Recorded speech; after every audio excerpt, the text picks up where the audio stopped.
Davao City today is known to be one of the fastest growing cities in the country. The win of President Rodi Duterte, the city's former mayor, will increase exponentially Davao's economic and tourism prospects, whether by association or by design.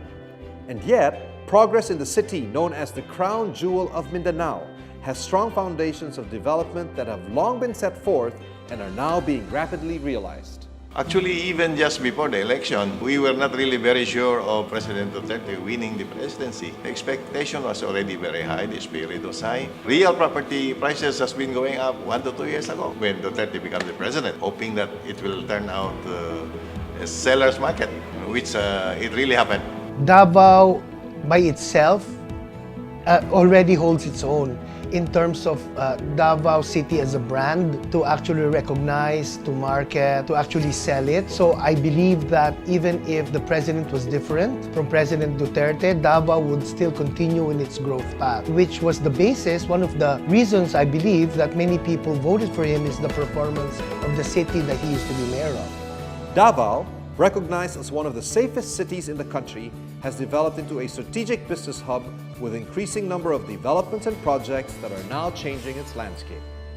The measure of success of the Investment Promotion Center is really the number of investments that we have successfully invited to establish shop or operation here in the city. A stretch of about 10 years from 1994 to 2004, there was only one condo unit in Davao. But right now, there are a lot of choices for people who would like to relocate in the city. It used to be largely agricultural. We have 60% of the land area is devoted to agriculture. But right now, the driver of the economy is really the services sector. Retail business, tourism, real estate, financing, and banking. I think year in, year out for the last 15 years, 70% of our investments are poured into real estate. Maybe because real estate cuts across all sectors. If you're investing in manufacturing, you need a component in real estate. The president, coming from Davao City, has marching orders to really implement the railway system in Mindanao, and Davao being the starting point. So right now we're dealing with a lot of proposals for infrastructure. This will really fast-track the growth, the development, because this is a trigger point for the economy to really grow very fast.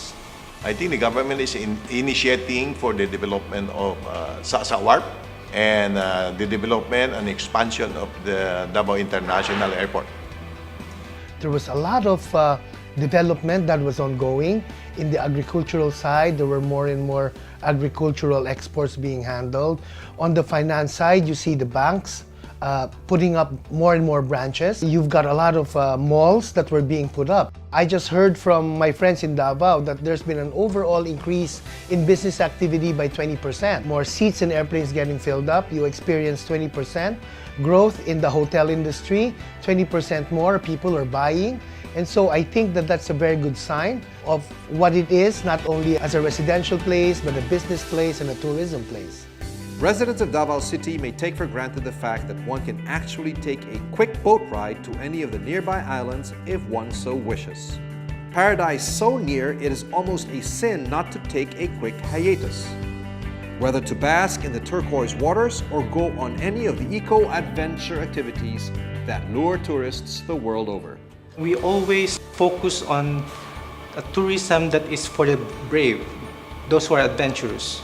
So really focus on providing services and products that is for travel tourism and adventure tourism.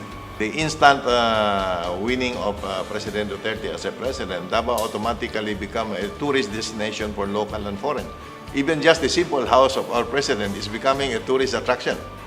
We are requesting that since Davao is declared also as a tourism destination, we would like to have cruise vessel docking facilities in Sasa Warp if it will be improved by the government. So that's one way of improving the flow of tourism to our city. Well, I think ecotourism is also one, and we have nice beaches. And like Samal, though it's not part of Davao, but it's one of the tourist destinations. And the improvement of our airport will draw in also more tourists in the future. We see emergence of another mall. We see an emergence of more leisure spaces. More clubs are being put up. And so it's slowly becoming a tourism destination as well. And so over the past years, we've seen that Davao is becoming a favored place for people to relocate. I think what sells to the market as far as Davao a destination is the peace and order situation, the accessibility to services, the low standard of living compared to the higher quality of life that you can get. It would be interesting to see where Davao will be in the next few years as it capitalizes on its opportunities and growth prospects. But one thing is for sure, many roads now lead to Davao. Some will take these roads and succeed, while others may fall on the wayside. History may long give us a clue with whom to place our bets for this long, wild ride.